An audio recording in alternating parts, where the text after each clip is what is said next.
Good morning, नमस्कार, सत श्री अकाल, जो भी कहना है कह लीजिए। आज हम फिर से वापस आए हैं आप लोगों के लिए जिस अपने चैनल पे जिसका नाम है गोलू द होम ट्यूटर। आइए चलिए देखते हैं आज हम लोग क्या पढ़ेंगे। आज हम लोगों ने जैसा आपसे वादा किया था कि विटामिन्स के बाद जो मेरा पहला वीडियो था विटामिन पे था, वो जाएं और ज़रूर देखें और फ़ायदा उठाएं, क्योंकि उसमें सारी की सारी चीज़ें विटामिन से रिलेटेड सारी की सारी बातें बताई गई हैं, उसमें कुछ भी बचा नहीं है। जैसा कि वादा किया था कि मैं दूसरे रोज़ आऊँगा तो आप लोगों के लिए डिसीज़ एंड इट्स ट्रीटमेंट लेके आऊँगा।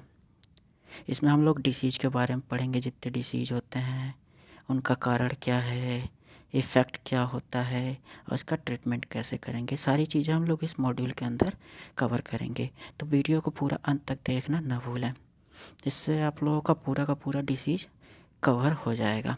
इससे ज़्यादा कुछ पढ़ने की ज़रूरत नहीं पड़ेगी। मैं जैसा बता दूँ आपको, ये सारे क्वेश्चन वही हैं जो एग्ज़ाम में पूछे गए हैं या फिर आपके एग्ज़ाम में पूछे जाएंगे।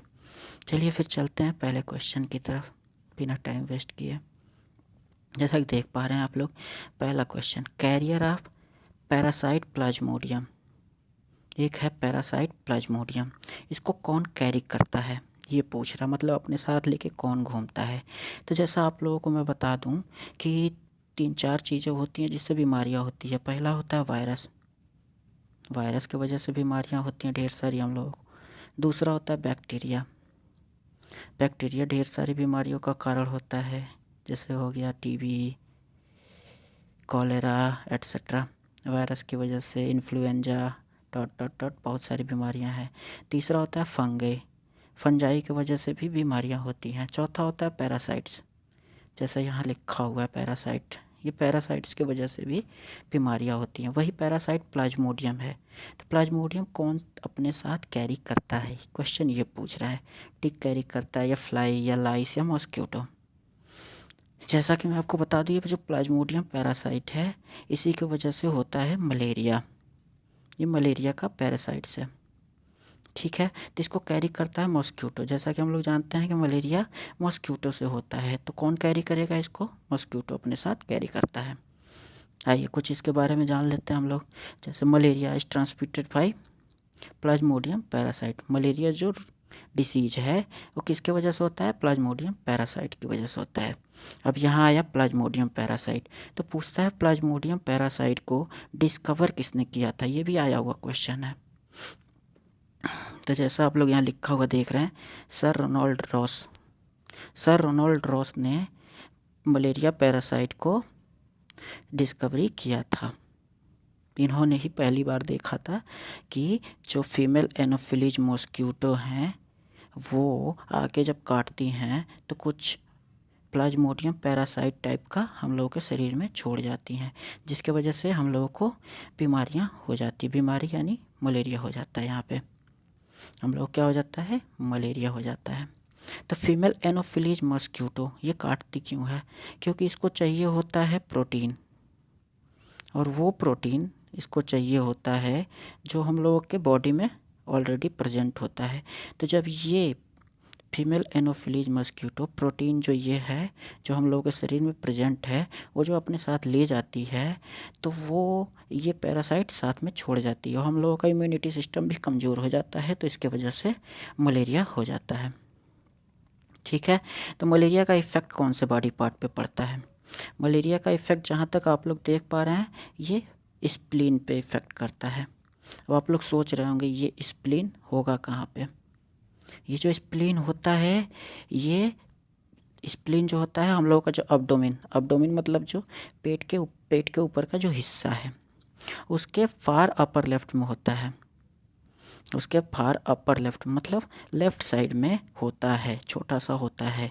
और ये रिब केज से घिरा रहता है हमेशा, रिब केज मतलब जो हड्डियां हैं, जो हम लोग लंग्स के ऊपर जो हड्डियां हैं रिब केज ढेर सारी उसके ऊपर रहता है हमेशा। ये क्या होता है मलेरिया की वजह से, मलेरिया की वजह से जो होता है ना, स्प्लीन जो होता है इनलार्जिंग मलेरिया मतलब उसकी साइज बढ़ जाती है। अब बढ़ने की वजह से वो, क्योंकि वो रिब केज में पैक है, रिब केज में ज़्यादा स्पेस तो होता नहीं है, जितना चाहिए उतना ही स्पेस होता है। तो जब ये इनलार्ज हो जाता है तो कुछ दिक्कतें आने लगती है, क्योंकि वो रिबकेज में अपनी जगह पे ही है। तो स्प्लीन का क्या काम होता है? स्प्लीन जो होता है वो आरबीसी होल्ड करता है, वो आरबीसी को होल्ड करता है अपने अंदर। स्प्लीन जो होता है वो क्या करता है? आरबीसी को अपने अंदर होल्ड करता है, और ये डब्ल्यूबीसी और प्लेटलेट को स्टोर करता है अपने अंदर। तो स्प्लीन का काम बहुत तगड़ा है। देखिए, डब्ल्यूबीसी को और प्लेटलेट्स दोनों को स्टोर करता है।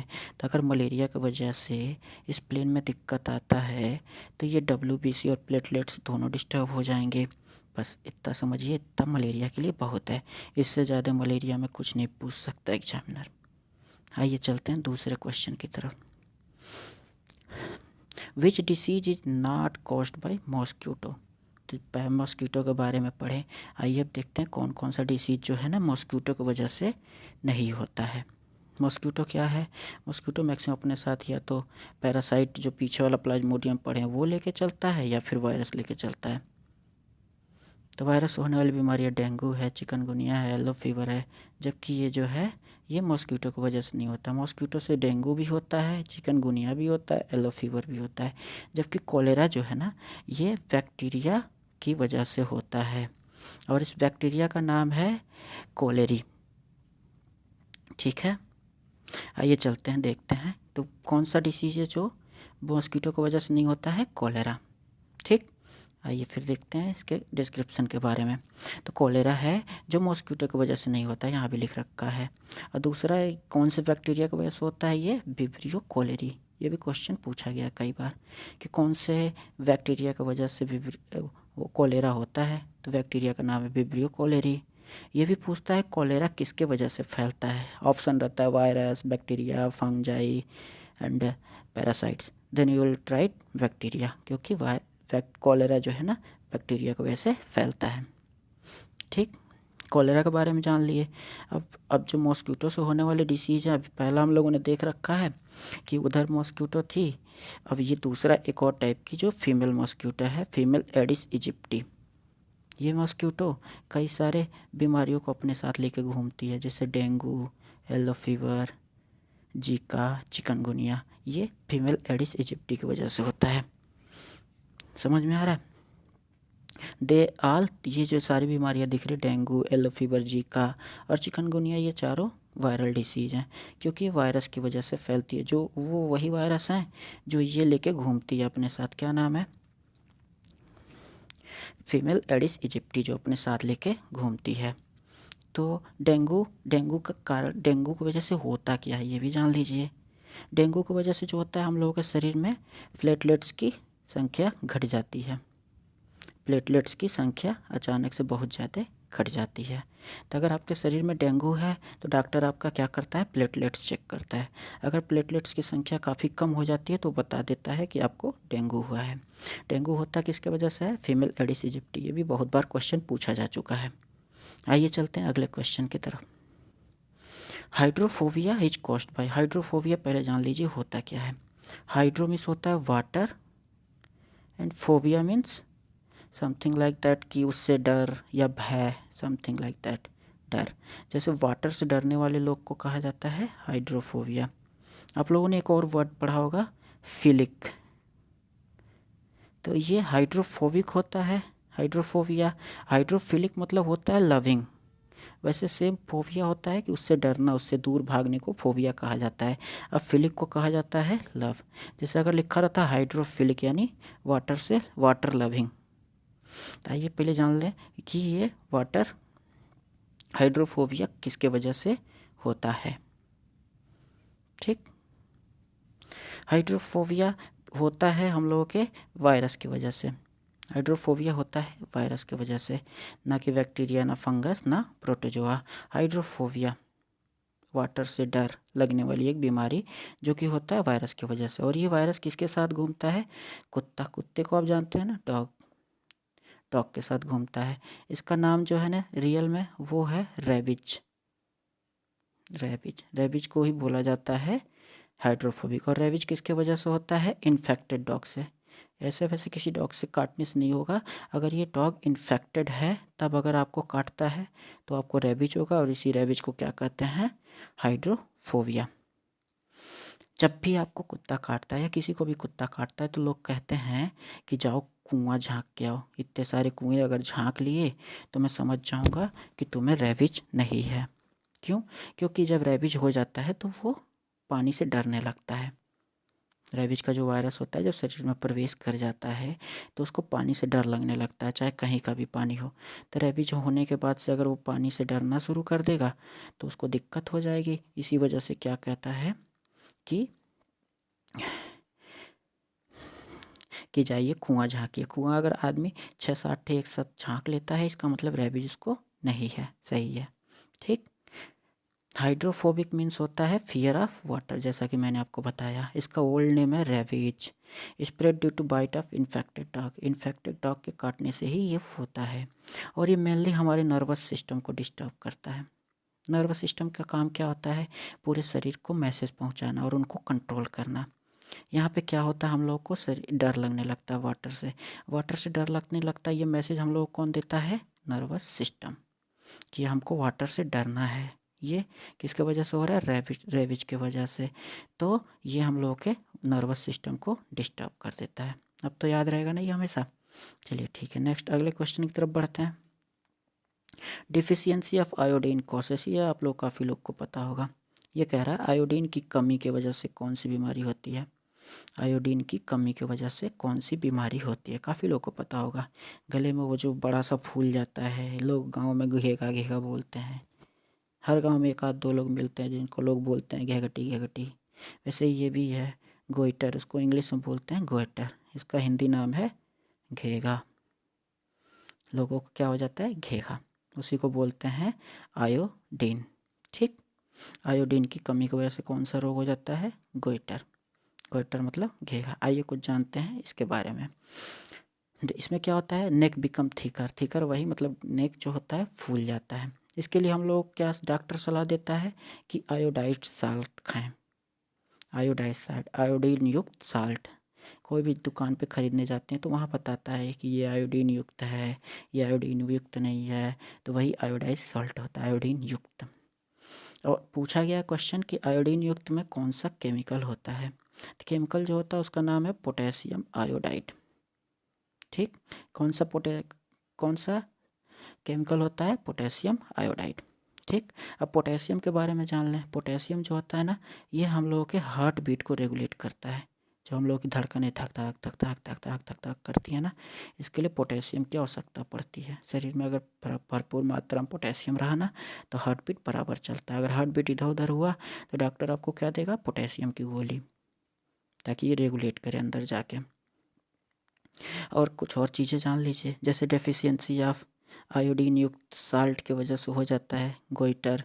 वैसे ही डेफिशिएंसी ऑफ अगर शरीर में आयरन की कमी हो जाए तो एनीमिया हो जाएगा। ये क्वेश्चन आपको, ये वाला एक्सप्लेनेशन आपको पिछले वीडियो में मेरे मिलेगा विटामिन वाले में, चाहिए और देखिए, अच्छा वीडियो है। फिर उसके बाद से कुछ चीज़ें अलग से बता दें हम आपको। जैसे ये क्वेश्चन पूछा था तो हम सोचे क्या क्वेश्चन बनाए, ऐसे ही सेम बता दें। एमआरआई का फुल फॉर्म पूछता है। एमआरआई का फुल फॉर्म होता है मैग्नेटिक रेजोनेंस इमेजिंग, ठीक। मैग्नेटिक रेजोनेंस इमेजिंग सीधे सीधे देगा, 3-4 ऑप्शन देगा, उसमें ऐसे जो लिखा होगा टिक कर दीजिएगा। इसका काम क्या होता है एमआरआई का? एमआरआई लोग कराने जाते हैं, कहते हैं लोग एमआरआई कराना पड़ेगा। तो एमआरआई में लोग लेते क्या है कि इनसाइड शरीर के अंदर का जो स्ट्रक्चर है ना और जो आर्गन है उसका पिक्चर लिया जाता है इसके थ्रू, एमआरआई के थ्रू। एमआरआई का इस्तेमाल करके शरीर के आर्गन और अंदर जितने भी पिक्चर होते हैं उन सबको लिया जाता है, ठीक। ये सारी बातें याद रहेंगी ना आपको। Which disease cause due to vitamin D, ये मेरे पिछले वीडियो में भी क्वेश्चन है, आप लोग जाइए और वहाँ देखिए, ठीक। विटामिन डी, विटामिन डी की वजह से कौन सी बीमारी होती है? बी की वजह से भी बेरी होता है, सी की वजह से स्कैर्बी होता है, ए की वजह से नाइट ब्लाइंडनेस होता है, तो डी की वजह से रिकेट्स होता है, ठीक। ये आपको याद रहेगा ना। बी से बेरी, सी से स्कैर्बी, ए से नाइट ब्लाइंडनेस यानी रात में नहीं दिखता, डी से रिकेट्स, तो यानी ये वाला ऑप्शन सही हो जाएगा। पिछला वीडियो देखे रहते तो आपको ये आंसर याद होता। आइए चलते हैं इसके एक्सप्लेनेशन की तरफ। एक्सप्लेनेशन वही है, ABCD की वजह से नाइट ब्लाइंडनेस, बेरी स्कैर्बी और रिकेट्स होता है, ठीक। अगला क्वेश्चन की तरफ। Itai disease is cause due to chronic poisoning. आप कह रहा है इटाई एक डिसीज है, ये किस केमिकल, किस एलिमेंट के पॉइजनिंग की वजह से होता है। पॉइजनिंग मतलब तभी होता है, मतलब ये मतलब रेगुलर अगर हम लोग कैडमियम लेते रहें, कैडमियम की वजह से होता है। अगर रेगुलर हम लोग कैडमियम अपने शरीर में लेते रहें तो एक बार में नहीं होता है, ये थोड़ा थोड़ा थोड़ा थोड़ा कैडमियम शरीर में बैठता जाता है और फाइनली हम लोग क्या हो जाता है, इटाई इटाई डिसीज हो जाता है। ठीक, वैसे अगर मरकरी ज़्यादा हो जाता है शरीर में तो हम लोगों को मीना माता डिसीज हो जाता है। मीना माता, मिनी माता, आइए आगे एक्सप्लेनेशन में है, मैं बताता हूँ वहाँ से आपको अच्छे से। इटाई इटाई क्या होता है, प्रोलॉन्ग्ड पॉइजनिंग। प्रोलॉन्ग मतलब लंबे समय तक पॉइजनिंग, लंबे समय तक कैडमियम के पॉइजनिंग की वजह से इटाई इटाई रोग होता है। ठीक, वैसे ही मरकरी का पॉइजनिंग से होता है मीना माता डिसीज। ठीक, इसका नाम मीना माता क्यों पड़ा, क्योंकि ये सबसे पहले पाया गया था मीना माता सिटी ऑफ जापान। जापान के मीना माता सिटी में सबसे पहले पाया गया, तो इसीलिए इसका नाम रख दिया गया मीना माता डिसीज। ठीक, वैसे ही एक रोग है ब्लू बेबी सिंड्रोम। ये जब एक्सेसिव नाइट्रेट शरीर में हो जाता है, क्या, नाइट्रेट जब एक्सेसिव क्वांटिटी में हम लोग शरीर में प्रवेश कर जाता है तब ब्लू बेबी सिंड्रोम हो जाता है। हम लोग शरीर में हीमोग्लोबिन होता है, हीमोग्लोबिन ऑक्सीजन से मिलकर ऑक्सी हीमोग्लोबिन बना लेता है। ये बात आप लोगों को पता होना चाहिए। क्या बना लेता है, ऑक्सी हीमोग्लोबिन। या ऑक्सी हीमोग्लोबिन का काम क्या होता है, शरीर में सारे ऑक्सीजन को एक जगह से दूसरे जगह ले जाना। ऑक्सी हीमोग्लोबिन का काम होता है शरीर में एक जगह से दूसरे जगह ऑक्सीजन लेके जाता है और सबको देता है, लो भैया अपना काम कर लो, अपने जो एनर्जी है उसको तोड़ो और जो काम करना है उससे काम करो। लेकिन ये जो एक्सेसिव नाइट्रेट होता है ये क्या करता है, ये ऑक्सी हीमोग्लोबिन के साथ मिलके मेथोमोग्लोबिन बन जाता है। तो ये तो चेंज हो गया इसका, तो इसके साथ ऑक्सीजन रहा नहीं, तो इसके वजह से जो हीमोग्लोबिन होता है ऑक्सीजन कैरी नहीं कर पाता है। ऑक्सीजन कैरी नहीं हो पाता है तो ब्लू बेबी सिंड्रोम हो जाता है। कौन सा डिसीज हो जाता है हम लोगों को, ब्लू बेबी सिंड्रोम। अब तो नहीं भूलेगा ना कौन सा डिसीज हो जाता है, क्यों हो जाता है। अब देखिए, जैसे पॉइजनिंग ऑफ कैडमियम की वजह से इटाई इटाई रोग होता है, इटाई इटाई होता है। और मरकरी की वजह से मीना माता हो जाता है, नाइट्रेट की वजह से ब्लू बेबी सिंड्रोम हो जाता है। ये तीनों क्वेश्चन कंटिन्यू पूछे गए हैं और हम लोगों के जो भी एग्जाम आप देने जाए वहाँ भी पूछने के ज़्यादा चांसेस बनते हैं। आइए चलते हैं अगले क्वेश्चन की तरफ। अगला question, human disease break out across a large region of world. मैं आपको बता दूं यही चीज़ आजकल हम लोगों के बीच चल रहा है। इसका आंसर क्या होगा, मैंने आपको हिंट दे दिया, आप लोग बता दें। जब किसी बहुत लंबे रीजन में कोई बीमारियां हो जाती है लोगों को तो उसको बोलते हैं पेंडेमिक। कोरोना क्या है, कोरोना भी पेंडेमिक ही है। क्या है, पेंडेमिक है। ये क्या हुआ है, बहुत लंबे समय तक हम लोगों के साथ है, मतलब लंबे एरिया में जब लोगों को एक साथ पकड़ लेता है पूरे वर्ल्ड में या वर्ल्ड के किसी बड़े वाले रीजन में तो उसको पेंडेमिक बोलते हैं। वैसे एपिडेमिक होता है, इंडेमिक होता है, एपिजूटिक। आइए इन सब के बारे में भी जान लेते हैं, एपिडेमिक क्या होता है, इंडेमिक क्या होता है और एपिजूटिक क्या होता है। ये देखिए एपिडेमिक, एपिडेमिक क्या होता है ना कि number of cases particular is happening at the same time, मतलब एक समय पे एक ही लोगों को एक ही बीमारी कई सारे लोग को एक समय पे ढेर सारे लोग को हो जाए एक ही बीमारी एक पर्टिकुलर रीजन में। जैसे कभी कभी होता है कि प्लेग आया, प्लेग एक साथ उस गांव के पूरे लोगों को हो गई एक साथ, इसके पहले भी नहीं होता था बाद में लेकिन अचानक से हो गया, इसको बोलते हैं एपिडेमिक। इंडेमिक, इंडेमिक नाम से ही है कि वो उस एरिया में होना ही होना है चाहे कुछ भी हो जाए। ठीक है, disease regularly found in a particular region, एक डिसीज है जो उस एरिया में हमेशा होता रहता है लोगों को। अब कहीं और के हैं वहाँ गए रहने लगे कुछ दिन, आपको भी वो हो ही जाएगा। इसको कहते हैं इंडेमिक, उस एरिया का वो स्पेशलिटी होती है। ठीक है, पेंडेमिक तो आप पढ़ ही लिए कि क्या होता है कि बहुत बड़े रीजन में वर्ल्ड में या फिर लार्ज पार्ट ऑफ वर्ल्ड में होता है तो उसको पेंडेमिक बोलते हैं। एपिजूटिक क्या होता है, जू से समझ में आ रहा है, जूलॉजी बॉटनी आप लोगों ने पढ़ा ना, जू मतलब जानवर, रिलेटेड टू जानवर, बस इतना समझिए। The disease affecting large number of animal, एक साथ ढेर सारे लोगों को हो जाए ना तो उसको कहते हैं एपिजूटिक। ठीक, यही चल रहा है हम लोगों के आजकल। इसके वजह से सबका नौकरी वगैरह वगैरह सब रुका पड़ा है, लेकिन इलेक्शन नहीं रुक रहा है। सब कुछ रुक जा रहा है लेकिन इलेक्शन नहीं रुक रहा है। हम लोगों का यूपी टेट सी टेट सब फंसा पड़ा है इसी के चक्कर में। वैकेंसी नहीं आ रही है, किसके वजह से? पेंडेमिक की वजह से। अब आशा है आपको पेंडेमिक भूलना नहीं चाहिए कभी भी, होता क्या है। चलिए अगले क्वेश्चन की तरफ चलते हैं। अगला question, DPT vaccine are used for. DPT vaccine, vaccine से कुछ याद आया? कोरोना का वैक्सीन, इसीलिए क्वेश्चन इंपॉर्टेंट हो जाता है वैक्सीन से रिलेटेड जितने क्वेश्चन है, क्योंकि आजकल वैक्सीन का सीज़न चल रहा है, कोरोना का वैक्सीन। ठीक है, तो डीपीटी वैक्सीन नाम में ही दिख रहा है, डी से कुछ डी से रिलेटेड होगा, यहाँ डिप्थीरिया दिया हो सकता है। पी से क्या होगा? पर्ट्यूसिस। टी से क्या है? टेटनस। ये जो है ना डीपीटी, ये पर्ट्यूसिस, डिप्थीरिया, पर्ट्यूसिस और टेटनस के लिए लगाया जाता है। इसके लिए ऑप्शन डी सही हो जाएगा, नाम में ही दिख रहा है नाम इसके, इसीलिए इसका नाम डीपीटी पड़ा है, डिप्थीरिया, पर्ट्यूसिस और टेटनस।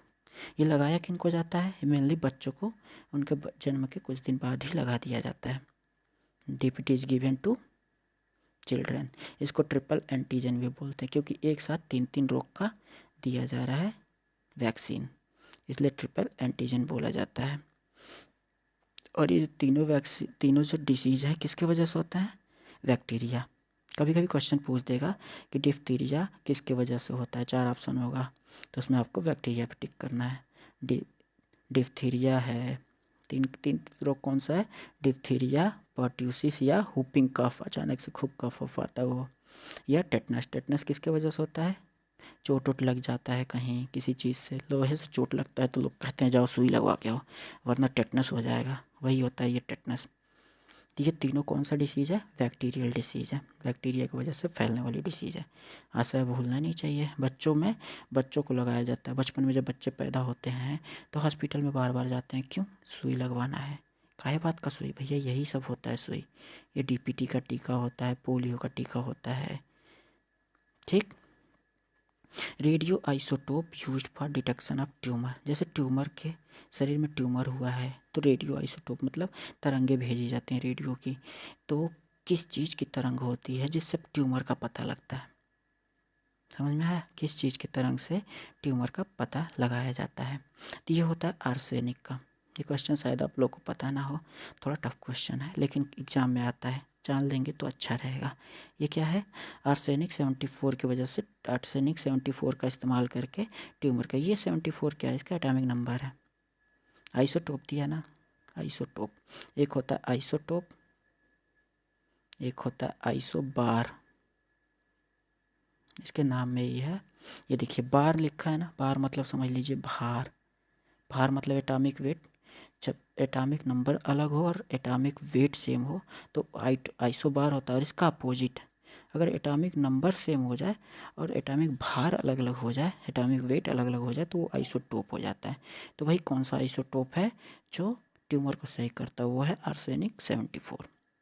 ठीक, आगे बढ़ते हैं, इन सब के बारे में हम लोग जान लेते हैं। देखिए आर्सेनिक 24 का काम क्या है? 74 का काम क्या है? ट्यूमर को सही डिटेक्ट करता है। वैसे ही कैंसर को डिटेक्ट करने के लिए 2 आइसोटोप का इस्तेमाल किया जाता है, कोबाल्ट और फास्फोरस। ये सारे क्वेश्चन पूछे हुए हैं कि कैंसर को किस आइसोटोप द्वारा पता लगाया जाता है, तो वो है कोबाल्ट और फास्फोरस। फिर थायराइड ग्लैंड में ये आयोडीन की वजह से, थायराइड आप समझ ही रहे हैं, ये आयोडीन के लिए रिस्पॉन्सिबल होता है। थायराइड में ही आयोडीन का सिंथेसिस होता है, घेघे के रोग का इलाज भी यहीं से होता है सब कुछ। तो ये आयोडीन जहाँ आए वहाँ थायराइड ग्लैंड पे बिना पूछे मार दीजिएगा। आयोडीन मतलब थायराइड या फिर इसके वजह से होने वाला रोग गोइटर, बस यही सब है। आयोडाइज साल्ट खाएंगे, पोटेशियम आयोडाइड जिसमें होता है। वैसे ही सोडियम 24 का इस्तेमाल करके ब्लड डिसऑर्डर निकालते हैं कि ब्लड में क्या चेंजेज आए हैं, हीमोग्लोबिन कितना बढ़ा, WBC का क्या सीन है, इसके लिए हम लोग सोडियम 24 का इस्तेमाल करते हैं। चलिए अगले क्वेश्चन की तरफ चलते हैं। Leukaemia is a type of cancer. Leukaemia क्या है? एक तरह का कैंसर है। कैंसर जानते हैं, कर्क रोग, सिगरेट के पैकेट पे लिखा रहता है स्मोकिंग कॉसेस कैंसर, वही होता है कैंसर, कर्क रोग। स्मोकिंग ना करें, आप लोगों के लिए बहुत सही रहेगा, छोड़ दें जितनी जल्दी हो सके, वरना कैंसर भी हो सकता है। दूसरी बात, स्मोकिंग से आप लोगों के जो बहुत जल्दी बूढ़े हो जाएंगे, ज़्यादा नुकसान नहीं होगा, बाद में आप लोग बहुत जल्दी बुढ़े हो जाएंगे, यही होगा। ठीक है, आइए फिर बढ़ते हैं। देयर इज एन अब normal increase in number of, जब ल्यूकेमिया हो जाता है तो शरीर कैंसर, ल्यूकेमिया एक टाइप का कैंसर है, इसकी वजह से किस चीज़ का अब नॉर्मल ग्रोथ होता है शरीर में, वो होता है हम लोगों में WBC का ग्रोथ हो जाता है। WBC क्या है? वाइट ब्लड सेल्स होता है। ठीक है, ल्यूकेमिया का इफेक्ट किस पे पड़ता है? ल्यूकेमिया जो होता है ना, बोन मैरो पे इफेक्ट डालता है। बोन मैरो, हड्डियों के बीच में जो मज्जा होता है, जो बकरियों को हम लोग चूस चूस के खाते हैं ना मज्जा, वही होता है बोन मैरो। ठीक, हम लोगों के भी हड्डियों के बीच में होता है एक लेयर वैसा, जिसको बोन मैरो कहा जाता है। समझ में आया? तो ये जो WBC है और जो ये RBC है, ये दोनों कहाँ बनता है? बोन मैरो में ही बनता है। बहुत इंपॉर्टेंट क्वेश्चन बनता है इससे कि जो RBC और WBC कहाँ बनता है? ये बोन मैरो में ही बनता है। तो ल्यूकीमिया का इफेक्ट किस पे पड़ेगा? बोन मैरो पे ही पड़ेगा। किसके वजह से होता है? WBC के इंक्रीज की वजह से हो जाता है। ठीक, आगे बढ़े, इसके बारे में कुछ जान लेते हैं। और ये जो होता है बोन मैरो में होता है, अभी बताया। तो इसके सिम्टम क्या होता है? ब्लीडिंग होने लगता है, खून निकलने लगता है, लोग थकान ज़्यादा होती है, फीवर हो जाता है, इन्फेक्शन बहुत तेज़ी से होता है, क्योंकि WBC जो होता है ना, वो डिसीज़ रेसिस्टिंग सेल होता है। WBC का काम क्या होता है? डिसीज़ को कंट्रोल करना। शरीर में आपको कोई बीमारी हुआ ना, तो वहाँ का जो एंटीबायोटिक एंटीजन जो होता है ना, वो सप्लाई करता है हमारा WBC ही। ठीक, WBC क्या है? डिसीज़ रेजिस्टिंग सेल, जो हम लोगों को डिसीज़ से सेव करता है, सेव बचाता है। तो जब WBC ही डिसऑर्डर हो जाएगा, ऑर्डर नहीं रह गया ना, घट बढ़ गया है ना, कोई चीज़ जब घट या बढ़ जाता है तो बहुत दिक्कत करता है। BP का ही ले लीजिए, BP कितने से कितने होना चाहिए? 80 से 120। अगर 80 से कम हो जाए तो भी दिक्कत करता है, 80 से ज़्यादा हो जाए तो भी दिक्कत करता है। वैसे ही सेम WBC के साथ है। ये क्या होता है? बढ़ जाता है तो ये डिसीज़ के रेजिस्ट का काम करता है, लेकिन अब ये काम कर पाएगा? अच्छे से नहीं कर पाएगा ना, तो इसीलिए इंक्रीज रिस्क ऑफ इन्फेक्शन का रिस्क बढ़ जाता है बहुत ज़्यादा। ठीक, अगला क्वेश्चन हम लोग देखते हैं। अगला क्वेश्चन है haemophilia is caused by, haemophilia एक तरह की बीमारी है। ठीक है, ये किसकी वजह से होता है? वायरस की वजह से, फंगी की वजह से, बैक्टीरिया या हेरिडिटरी डिसीज। तो जैसा कि आपको हम बता दें, ये ना वायरस ना फंगी ना बैक्टीरिया, ये हेरिडिटरी डिसीज होता है। हेरिडिटरी डिसीज होते क्या? हेरिडिटरी, हेरिडिटरी मतलब वो होते हैं जो एक जनरेशन से दूसरे जनरेशन को जाते हैं, एक जनरेशन से दूसरे जनरेशन को किसके थ्रू जाते हैं? जीन की वजह से जाते हैं। शरीर में जीन होता है जो एक जनरेशन से दूसरे जनरेशन में कैरेक्टर्स ट्रांसफ़र करता है। जैसे आप अपने पापा के जैसे दिखते हैं, क्यों? उसका रिस्पॉन्सिबल जीन है, जीन की वजह से ही दिखते हैं आप उनकी तरह, उनके जैसे आपके चलन चाल हाय भाई सब कुछ होता जाता है मम्मी पापा के जैसे ही। उसका कारण होता है कौन? जीन। और ये क्यों होता है? ये हेरिडिटरी वजह होता है। हेरिडिटरी मतलब होता है transfer of character from one generation to another. ठीक, तो ये वैसे ही हीमोफीलिया का है, हेरिडिटरी डिसीज है। हीमोफीलिया के बारे में जान लीजिए एक बात, ये मेनली वुमेन में होता है, वीमेन में होता है, वीमेन मतलब औरतों में होता है। हीमोफीलिया किस में होता है? मैक्सिमम ये औरतों में ही ज़्यादा होता है। आइए देखते हैं कुछ इसके बारे में। ये होता है genetic sex linked disease. Genetic अभी बताया ना, जीन से बना हुआ है जेनेटिक, एक जनरेशन से दूसरे जनरेशन जीन की वजह से जाता है। ठीक है, ये ब्लड क्लॉटिंग प्रोसेस को अफेक्ट करता है। ब्लड क्लॉटिंग मतलब रक्त का थक्का जमना, पिछले वीडियो में मैंने बताया था ब्लड क्लॉटिंग का मतलब क्या होता है। जो मेरा पहला वीडियो है विटामिन पे, पूरा का पूरा विटामिन में डिस्कस्ड है, ज़रूर देखें उसको। अफेक्ट ये क्या करता है? ब्लड क्लॉटिंग प्रोसेस को डिस्टर्ब कर देता है, मतलब रक्त का थक्का जमना का स्पीड जो है ना कम हो जाता है। जैसे यहाँ कटा, ब्लड निकलने लगा, तो ब्लड निकलते ही कुछ देर बाद थक्का जमने लगता है। लेकिन अगर आपको हीमोफीलिया है ना, तो ये थक्का काफ़ी देर बाद जमता है, काफ़ी सारा ब्लड शरीर से निकल जाता है। ठीक है, ये मेनली वीमेन में ही होता है। ठीक, इसको ब्लीडर डिसीज कहा जाता है। क्यों? क्योंकि ब्लड क्या होता है? ब्लीडिंग ज़्यादा होती है जब ये हो जाता है। तो शरीर का रक्त का शरीर से बाहर निकलने का प्रोसेस को बोलते हैं ब्लीडिंग। ठीक, तो ब्लीडिंग से आया है ब्लीडर डिसीज। ठीक, ब्लीडर डिसीज हो जाता है। इसको रॉयल हीमोफीलिया भी बोला जाता है। क्यों? क्योंकि ये सबसे पहली बार जो हुआ था ना, वो हुआ था रानी क्वीन विक्टोरिया।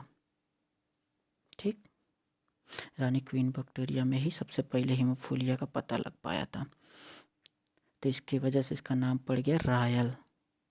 भाई राजशाही खून है तो रॉयल डाल दिया जाए, तो हीमोफीलिया रॉयल हो गया। हुआ होगा इसके पहले भी लोगों को, लेकिन क्या है ना, किसी ने चेक कराया नहीं होगा, ना ज़्यादा ध्यान दिया होगा।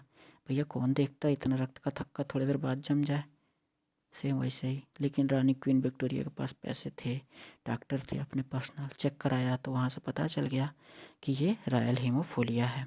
ठीक, और ये जीन के थ्रू ट्रांसफ़र होता है एक जनरेशन से दूसरे जनरेशन, जैसा मैंने आपको बताया। ठीक, अगले क्वेश्चन पे चलते हैं। Polio virus enter into body through. Polio virus किसके थ्रू से, किसके शरीर में किसके थ्रू इंटर करता है, किस चीज़ से, सलीवा से या मॉस्किटो के काटने से या कुत्ते के काटने से या पॉल्यूटेड फूड एंड वाटर से। मैं आपको बता दूं कि ये पॉल्यूटेड फूड एंड वाटर की वजह से होता है। जहाँ ज़्यादा गंदगी होता है ना, वहीं लोगों को पोलियो ज़्यादा होता है। ठीक, फूड एंड वाटर जहाँ गंदा मिलेगा ना, वहाँ हो जाएगा पोलियो। पोलियो बहुत गंदी बीमारी होती है, आपको लंगड़ा लूल्हा सब बना देता है। ठीक, तो पोलियो ना होवे इसके लिए आप लोग अपने अगल बगल सफाई रखना होगा। मोदी जी का अभियान जो है ना, स्वच्छता अभियान, उसमें पार्टिसिपेट करें, झाड़ू लेके निकलें, अगल बगल सफाई रखें, ताकि आपको पोलियो वायरस बचा के रखें। वैसे अब इंडिया से पोलियो वायरस पूरी तरह इरेडिकेट हो चुका है, मतलब ख़त्म हो चुका है। 5-6 साल हो चुका, पोलियो के बहुत कम केसेस देखने को मिलते हैं। ठीक है, आइए चलते हैं। पोलियो क्या है, एक वायरल डिसीज़ है। कौन सा वायरस होता है, वायरस का नाम ही है पोलियो वायरस। पोलियो वायरस से होता है हम लोगों को पोलियो डिसीज। इसमें क्या हो जाता है, पैरालिसिस हो जाता है, ब्रीथिंग प्रॉब्लम हो जाती है, सांस लेने में दिक्कत होती है, एट लास्ट डेथ तक पहुंच जाती है अगर इसमें केयरलेसनेस दिखाई गई तो। ठीक, इसको दूसरा नाम पोलियोमाइलिटिस भी कहा जाता है। इसको पोलियोमाइलिटिस, अगर कहीं पोलियोमाइलिटिस दिया है, समझ लीजिए पोलियो की ही बात कर रहा है, दोनों बात एक ही है, पोलियो या पोलियोमाइलिटिस। ठीक, पोलियो हो या पोलियोमाइलिटिस, दोनों बात एक ही है। अब इसके लिए वैक्सीन सबसे पहले इंडिया में किसका बना था, पोलियो के लिए ही बनाया गया था।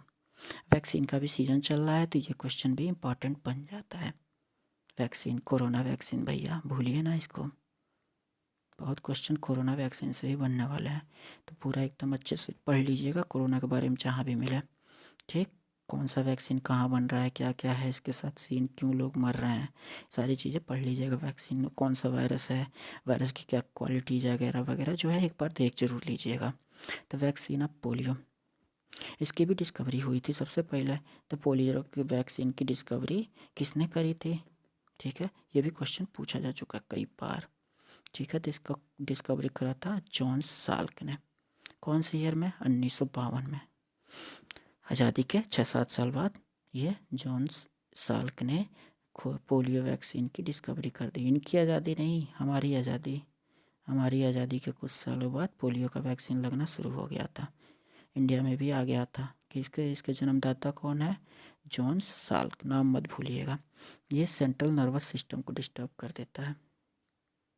ठीक, नर्व से मैसेज आना बंद हो जाता है, नर्व से मैसेज आना बंद हो जाता है। तो कौन सी बीमारी होती है हम लोगों को, पोलियो। पोलियो के बारे में काफ़ी अच्छा कुछ खासा ज्ञान हो गया। आइए अब अगले क्वेश्चन की तरफ चलते हैं। Which organ of the human body directly affected by the disease hepatitis B. ठीक, हेपेटाइटिस बी के वजह से, हेपेटाइटिस बी भी एक रोग है, बीमारी है। ये कौन से बॉडी, ह्यूमन बॉडी के कौन से पार्ट को इफेक्ट करता है, ब्रेन को, लंग्स को, हार्ट को या लीवर को, पता है आप लोगों को।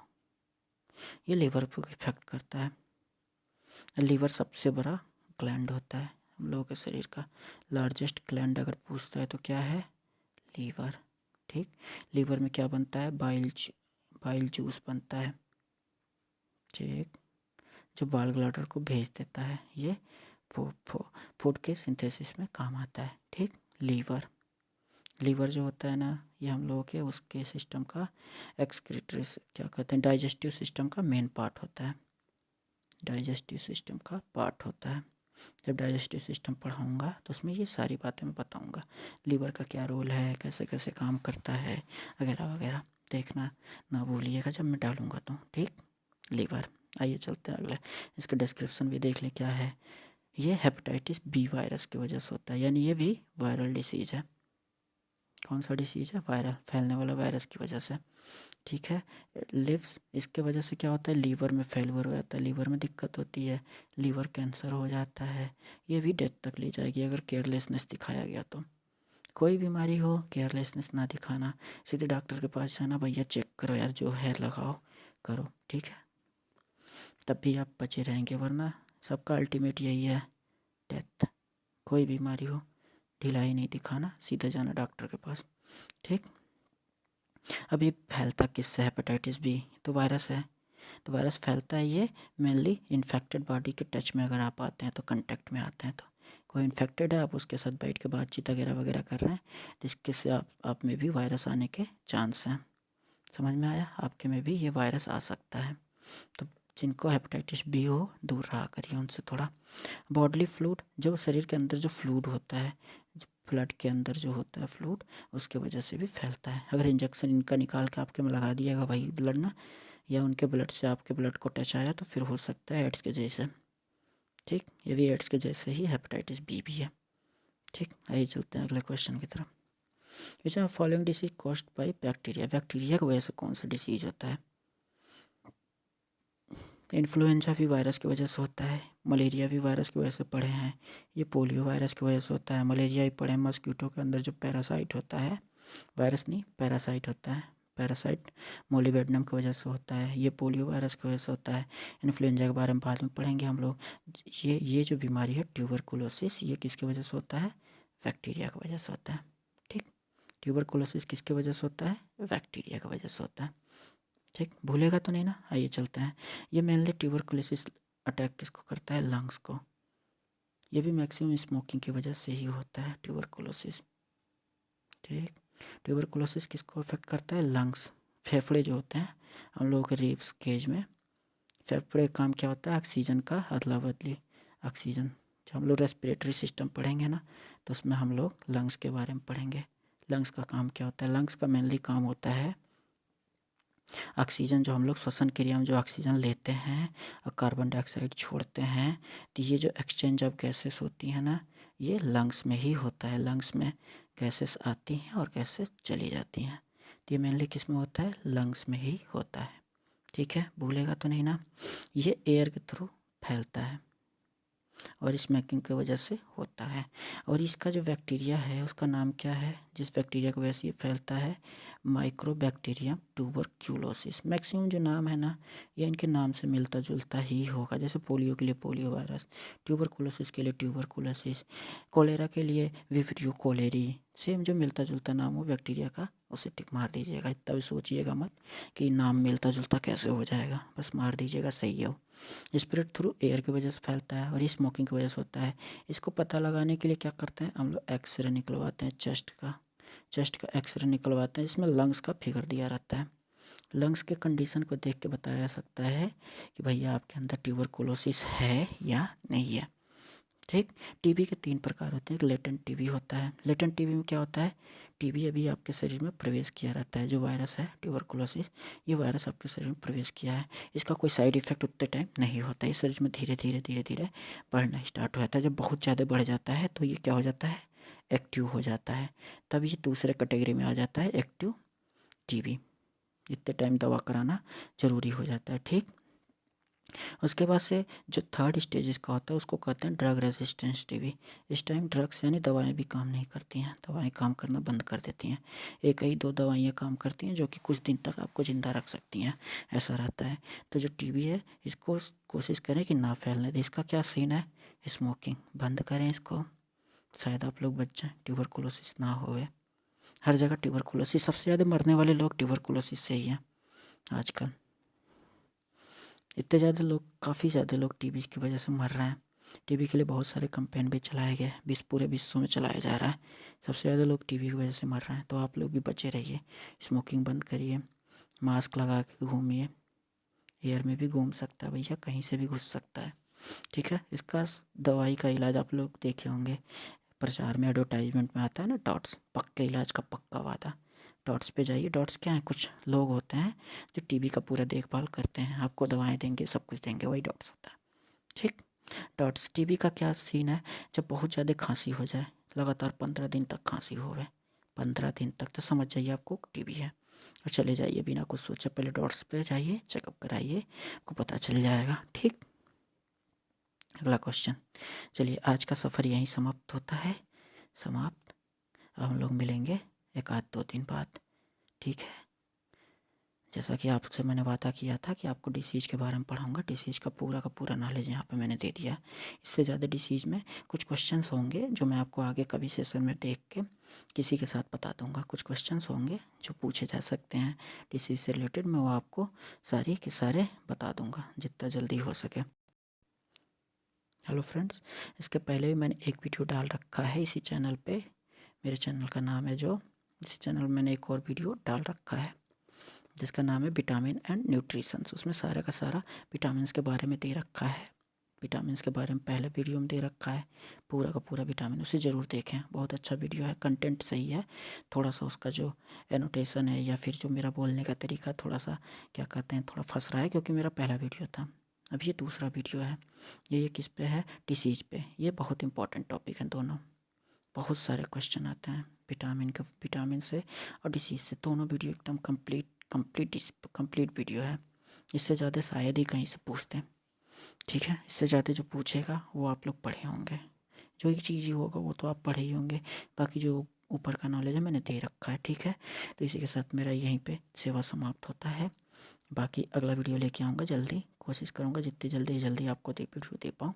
आप लोग चैनल को शेयर करें, ज़्यादा से ज़्यादा लोगों को बताएं ताकि उन लोगों का भी फ़ायदा हो। लाइक करें, लाइक ज़रूर करें, और सब्सक्राइब करना ना भूलें।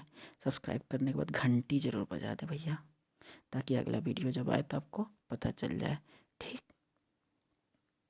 ठीक है, धन्यवाद।